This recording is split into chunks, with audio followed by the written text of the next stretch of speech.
Many of you have undoubtedly read the 1,000-page biography of Father Seraphim. It has been translated into both Russian and Georgian, and I have no intention of even attempting to summarize his life as a whole.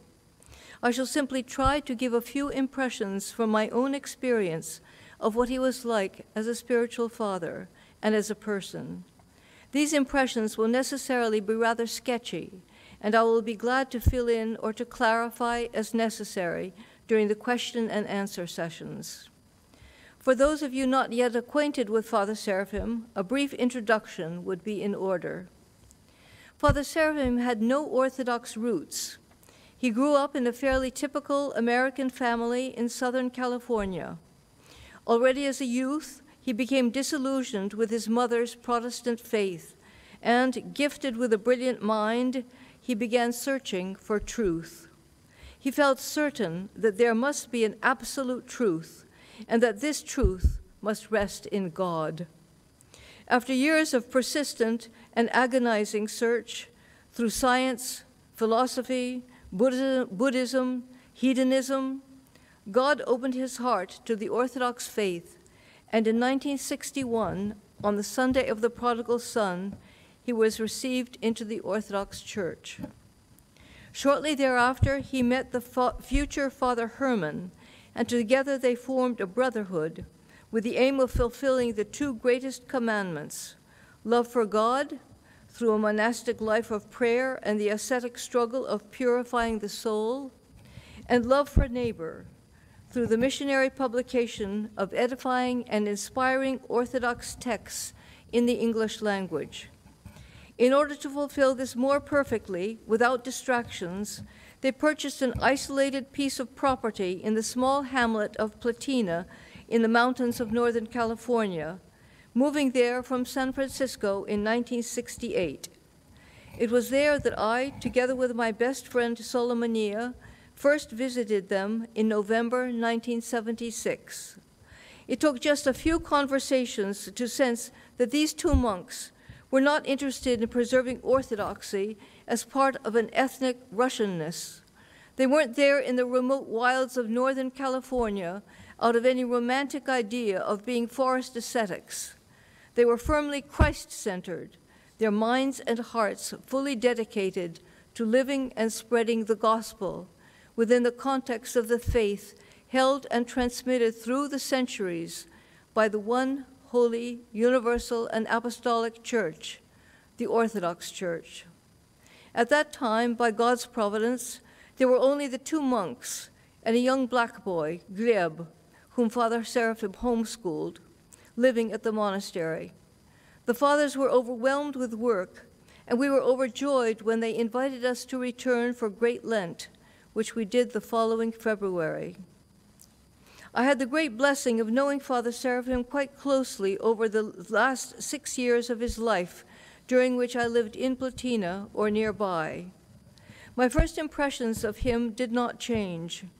First and foremost, he was a true monk, quiet, serious, reserved, very focused, wholly dedicated to the life and work of the monastery, to the church services, and to the missionary outreach of the printed word, through articles in the magazine they published, The Orthodox Word, as well as various books.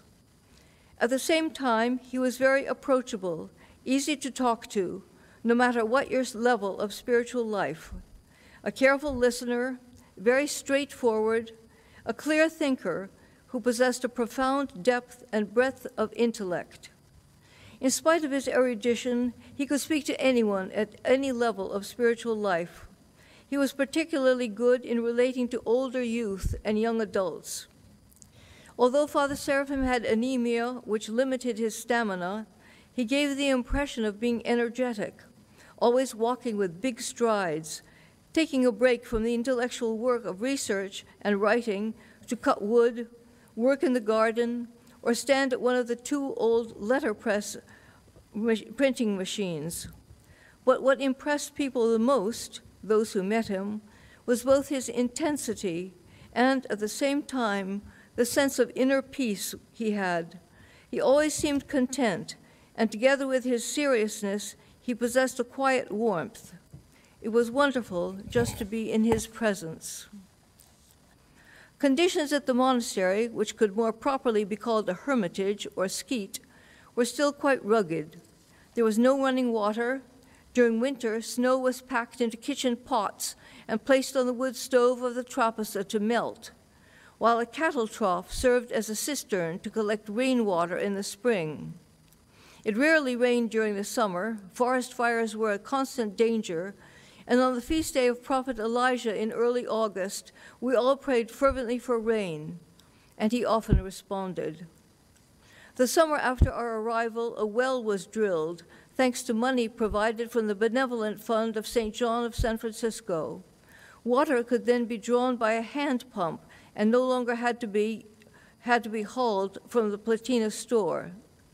That, however, was the extent of the plumbing, and for the next several years, the cistern and snow belting continued.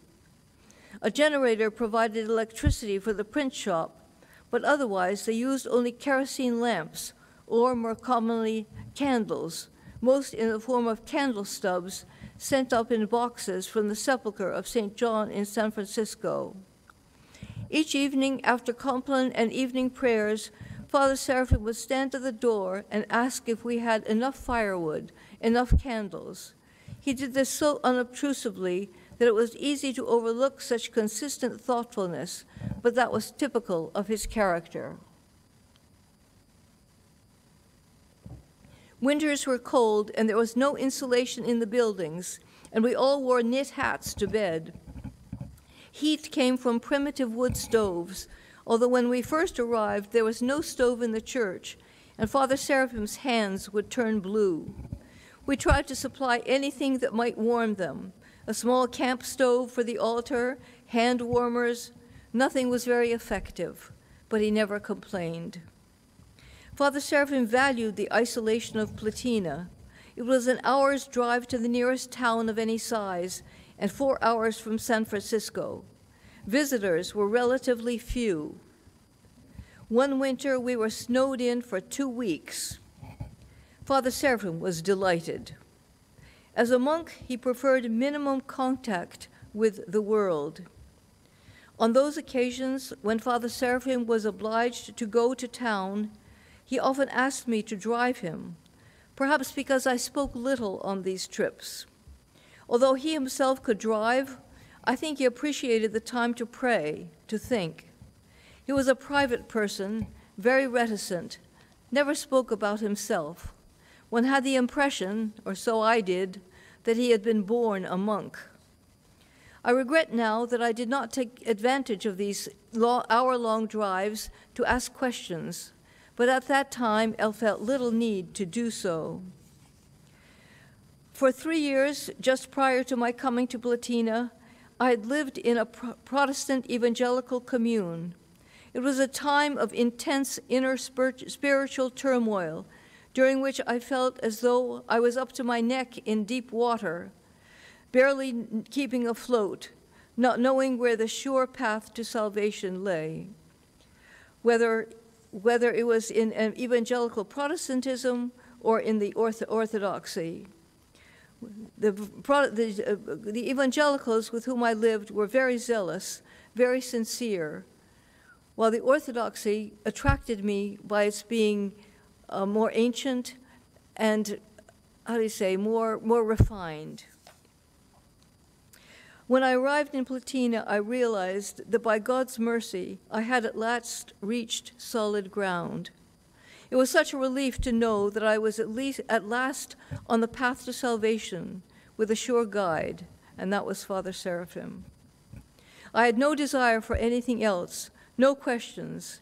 As I said, it was enough just to be with him. Even before the monks were ordained to the priesthood, they unfailingly kept the daily cycle of services. Because of their workload, they were unable both to be in church for the full cycle. But during services, while one worked, the other would be in church. In the late afternoon, when Matins was served, the bell would ring for the Magnificat, and we would all drop what we were doing and go to church for that hymn. If Father Seraphim was not serving, he would stand at the right clearest, and we would be on the left. We soon learned most of the tones by ear and were able to sing from texts using music only for the cherubic hymn and the Eucharistic canon.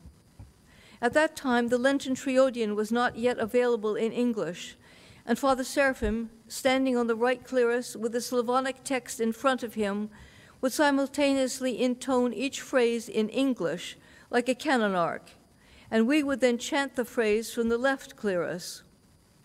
Father Seraphim loved the services. Even the rubrics interested him. And he served very naturally, without the slightest artificiality or drama. His sermons were always brief and had some practical application. Father Seraphim had a naturally pleasant singing voice, a soft tenor. The bridegroom services at the beginning of Holy Week were particularly memorable. In a tradition that had been passed on to them by Bishop Niktari, the vigil lamps towards the end of the canon were carried to the deacon's door, where Father Herman, in his stocking feet, would take them into the altar with the curtain closed. The church was left completely dark. Then the royal doors were opened, revealing a blaze of light. The vigil lamps and candles were all over through the altar, on benches and on little stands, on candle stands. Meanwhile, Father Seraphim would stand in the middle of the dark church and sing the Exapostolarian. I see thy bridal chamber adorned, O my Savior. His singing was very prayerful, compunctionate, and one could not help but be transported to stand with Adam, weeping outside the gates of paradise. One of Father Seraphim's favorite hymns was Noble Joseph, and as he lay dying in the hospital bed, a few of us stood at his bedside one night and sang Noble Joseph, at which, although he gave no sign of consciousness, tears began to flow down his cheeks. I lived for my time by myself in a secluded cabin in the woods that Solomoni and I had built at the Father's request at the western border of their property, some distance from the monastery enclosure. Father Seraphim would sometimes come carrying a basket of provisions. He announced his coming by singing softly as he drew near. He loved the simple Russian Znameni chant. He thought it more appropriate to the Western ear than the strictly Byzantine chant, better able to move the heart. One of Father Seraphim's favorite times of year was the first week of Great Lent. Conversations were kept to a minimum, rugs were pulled out of the church, trapeza was exceptionally simple. On the first few days, Father Seraphim always assigned himself to the kitchen. Meals consisted of dried fruits, nuts, and perhaps a light soup. During trapeza throughout the year, Father Herman, who sat at the head of the table, would typically relate the life of one of the 19th century ascetics of piety, to jest the podvižniki благочестия. He had a phenomenal memory, while Father Seraphim ate. Afterwards, Father Seraphim would translate some Russian text in front of him directly into a battery-operated tape recorder. When we were there, he was translating Father Michael Pomazansky's Orthodox dogmatic theology. He valued Father Michael particularly for his tone. When pointing out differences with Roman Catholicism or Protestantism, Father Michael never disparaged or attacked them, but simply stated the Orthodox teaching. It was this tone that Father Seraphim also took in his writings.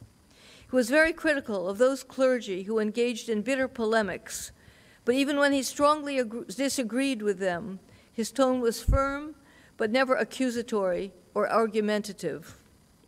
He had no desire to be original, but conveyed the traditional Orthodox teachings that he had assimilated from his reading of the Holy Fathers and from his contact with St. John, Bishop Niktari, and his brother Ivan Kontsevich, and others deeply rooted in Orthodoxy.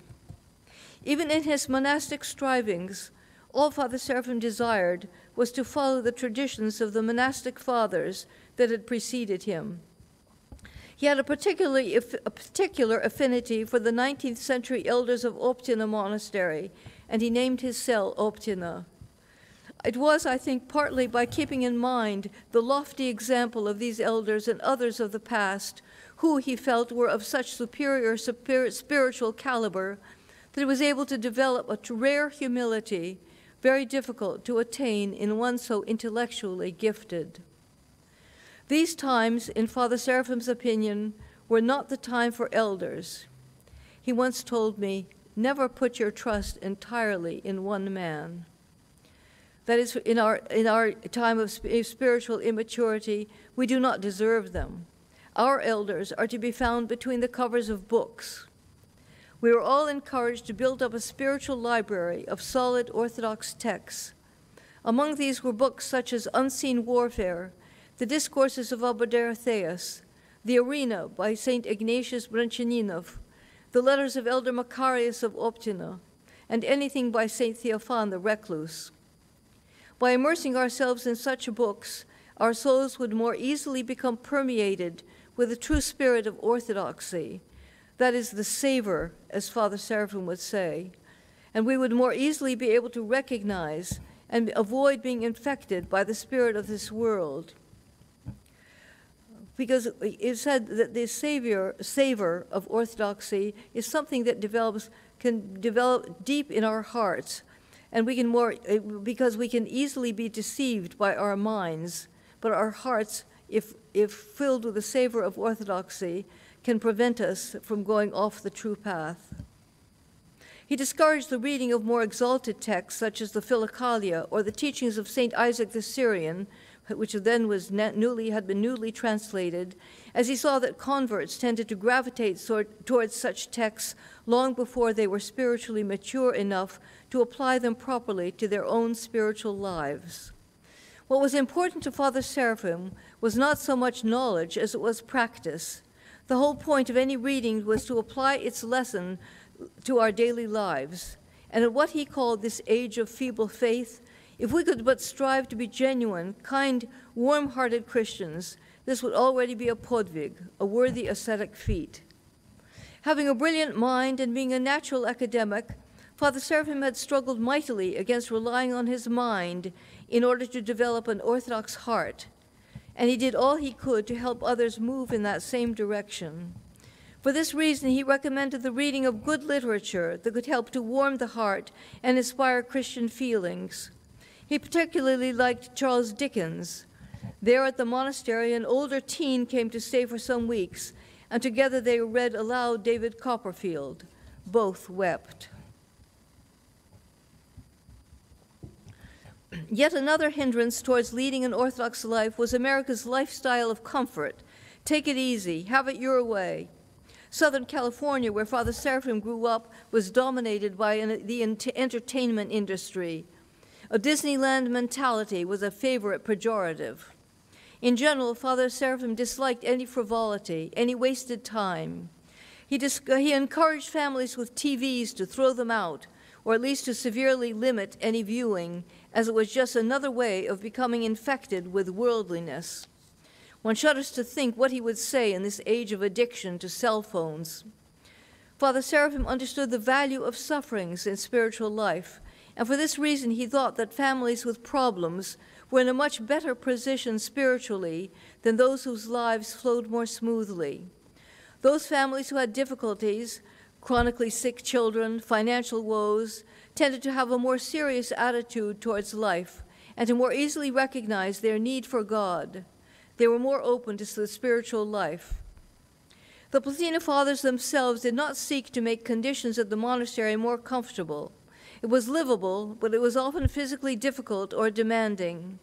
There were constant mechanical problems, the generator, the printing machines, the linotype, which was a typesetting machine. Vehicles were never entirely reliable. Flat tires were not uncommon, and in winter, tire chains were often needed to drive the 2 miles up the hill in the snow. Spring and fall rains turned the 2-mile dirt road into a slippery slope of red clay soil, made more challenging by deep ruts and gullies. I remember numerous times at the wheel, driving up with Father Seraphim, with fervent prayer and the repeated singing of the Magnification to the Mother of God, for whom he had particularly great veneration. This we would sing in Slavonic. Father Seraphim never became upset by any mechanical failure or external problems. They were merely nuisances to be worked out. He always saw these difficulties in spiritual terms.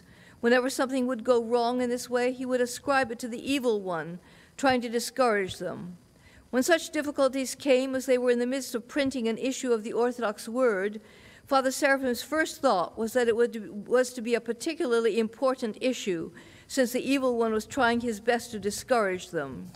With patience, such problems could be overcome.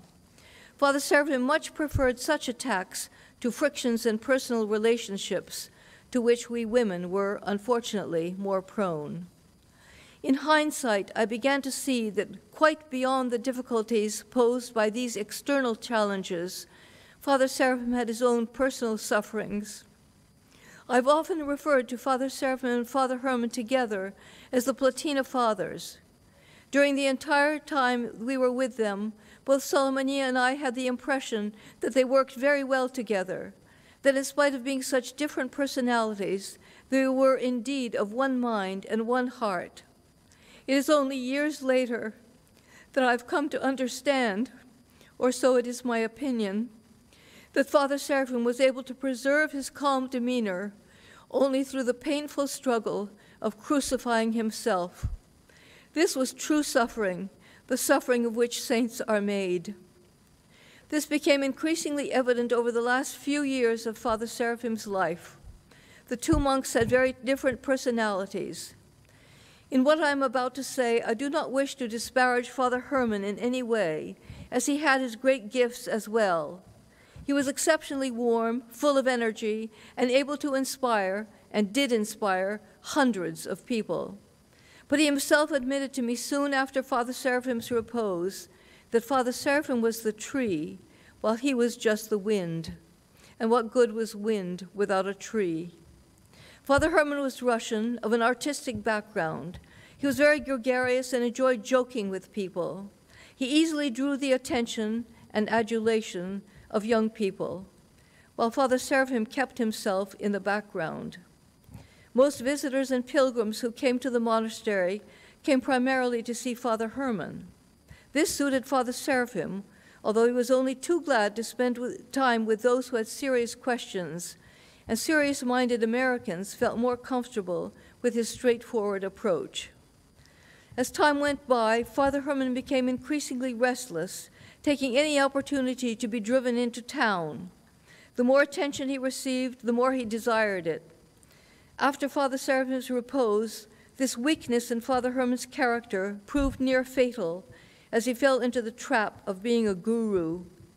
His joking character did not conform to Father Seraphim's desire to have a serious monastic brotherhood, and it is not surprising that on his deathbed, Father Seraphim told Father Herman that should he survive, he would leave him.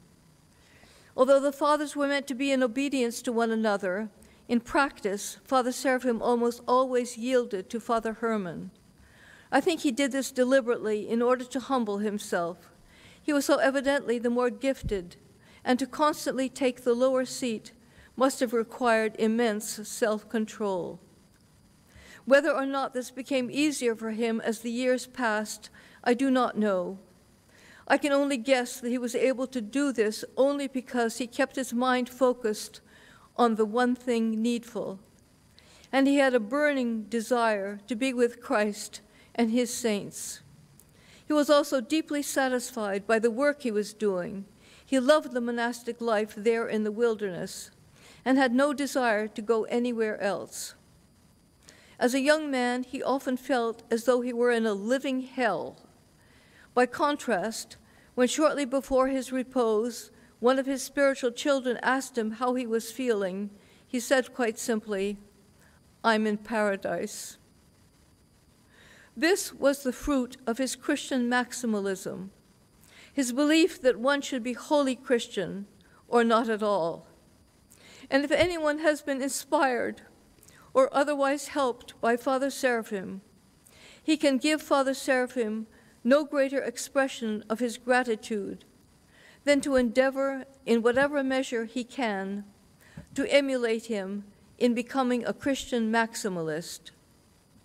To this end, may we all keep in mind the words of Saint Herman, words that have appeared on the title page of each Orthodox word since its beginning. From this day, from this hour, from this minute, let us strive to love God above all and fulfill his holy will. Thank you.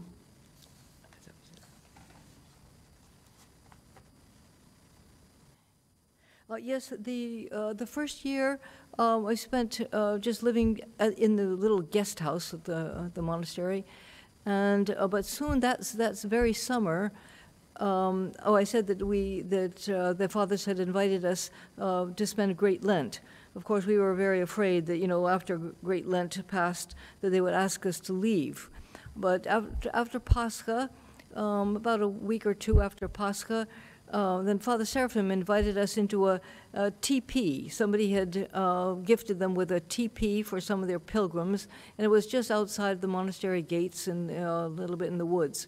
So Solomon and I sat in the teepee with Father Seraphim, and we thought, oh my goodness, this is it.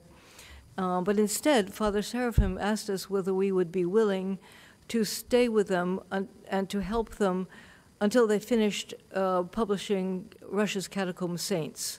They were in the process of doing this. I thought it was going to be a much shorter book, and the more information they found, it grew and grew and grew, and finally it was a book of about 600 pages. We were, of course, just overjoyed, and we did that, and we agreed to that, and so then they asked us to build a small little cabin in the woods. Which I told you it was on the western border of their property, and we spent the next year, I believe, if my memory serves me correctly, in that little cabin. So that was in the other year, and then by that time, a number of young men had arrived, desiring the monastic life, and it became rather awkward for us to remain so close to the monastery. And it was then that Father Herman and Father Seraphim purchased a piece of property for us about 7 miles from Platina in a forest in a little place called Wildwood. The following summer, Solomon and I lived in sleeping bags under the open sky in a small, just little group of trees while we built a small house. We just had a stream below us for drinking water and washing water and everything, and fortunately, it did not rain very much, as I said, in the summertime. So it was a wonderful time. We had little campfires, and the fathers would bring us, food and all, and we would have services, especially on the weekends, there at the monastery. And sometimes one of the fathers would come, or both of them, and serve liturgy for us in the woods there. We would attach icons to the trees, and I can't remember whether there was an actual altar table, and they would bring the antimons, but in case, and the altar table and the table of proskomedia, and it was like paradise. It was absolutely wonderful. Then let's see, the following summer. That's right. Then at that time we were joined by another young woman who had also come from that same evangelical commune in which we had lived. And we lived a semi-monastic life, keeping about an abbreviated cycle of daily services. The fathers were actually interested. They thought that this would become eventually a monastic community of women. And indeed, there was one young woman who had always had monastic inclinations. She had already had some monastic training in the Boston monastery, and she then was tonsured there and came to live. I was already, because I did not feel a calling from God for the monastic life, by that time, I moved back to Platina. And shortly thereafter, Father Seraphim gave me an obedience of starting an Orthodox missionary newspaper together with his close spiritual son, Father Alexei Young. And after because of course Platina did not have any electricity, and working on the newspaper required at least an electric typewriter. So for the first few issues, I would just go and visit somebody in Reading. There was a woman there who was absolutely just very generous with her hospitality, and her house was open to anybody who was coming to visit Platina. And so I would either go to her house, or there was another young woman who had developed close relationships with the monastery, and I would go to her house one time. And Solomania, by that time, was living in Reading and taking nursing courses, and so I would spend maybe another couple of days at her house producing this newspaper. Well, that was very impractical, and so one fine day when I came back from printing the newspaper, or just when I was leaving, Father Herman and Father Seraphim, I think, gave me a key and said, "This is to the trailer in Platina. We've rented it for you." And so that was called, jokingly, it was called the Platina Palace, because it had electricity. It was a large place. And there, it was just at the bottom of the hill, very convenient. And there I settled, and was soon after Father Seraphim's repose, I was joined by my sister, and we lived there until 1995. As I said, Father Alexei Young was his spiritual son, very close. He was a school teacher, and he had a little journal called Nicodemus. It was a very, very small, like a Xerox thing, but he was a principal of a school, of the school, and he had a family, and so it became very difficult for him. And Father Herman and Father Seraphim had wanted something on the order of Pravoslavny Rus, sorry, the newspaper published by Jordanville in the Russian language, and they thought it would be absolutely wonderful if something of that same nature was published in English. And so that's what Orthodox America, our newspaper, was to be. And that, I think, was, Father Seraphim was a wonderful, I think the only strict guidance he gave us was never use the word heretic. I mean, we could use it in talking about the early heresies like Arian and Nestorius and Arius and Nestorius, but there were so many people charging everybody else with heresy. It was terrible, and so Father Seraphim was very worried about that, and so he sort of told us to keep our tone was to be more positive, and he did write a few articles for us, and also translated some of Bishop Theophan's The Path to Salvation, with an eye to perhaps that it would eventually be published. And his spiritual guidance is, I spoke to Father Alexei, who is actually now a schema higher monk, Father Ambrose, shortly before this conference, and asked him what he would say. And he said that one thing, he also said that Father Seraphim was always so approachable, and he had a great sense of humor. And I will say that I think it was because that was when Father Seraphim was visiting Father Alexei up in Etna, which was several hours away. But at the monastery, he always kept his monastic sobriety, I think probably as a balance to Father Herman. And he also made the point that Father Seraphim as a spiritual guide was just that. He was a guide. He did not order. He did not tell you what to do. He was very sensitive, and he allowed time for a person, he saw the person's gifts and their strengths and where their interests lay, and then he guided them to be fruitful in whatever gifts God had given them. And so for me, particularly after my experience with the evangelical Protestants, I had such a desire for them to become acquainted with orthodoxy, because I thought these were people who truly would give their lives, if they only knew what orthodoxy was and what it could give to them. and how much it could enrich their own Christian lives. And I also had a great veneration for Russia's catacomb saints, because when I was in the Protestant group and I was so confused, I thought that, well, there in Russia, where in the Soviet Union, people were being persecuted for their faith, and they were willing to stand up and to die for the Orthodox faith, for Christ. And that, to me, and I still, to this day, I'm extremely interested in all the new martyrs, whether they're Romanian, Georgian, Russian, or, as Father Seraphim, I think they dedicated their book, the Russia's Catacomb Saints. They said to the Orthodox Christian martyrs, today in Russia, tomorrow in America.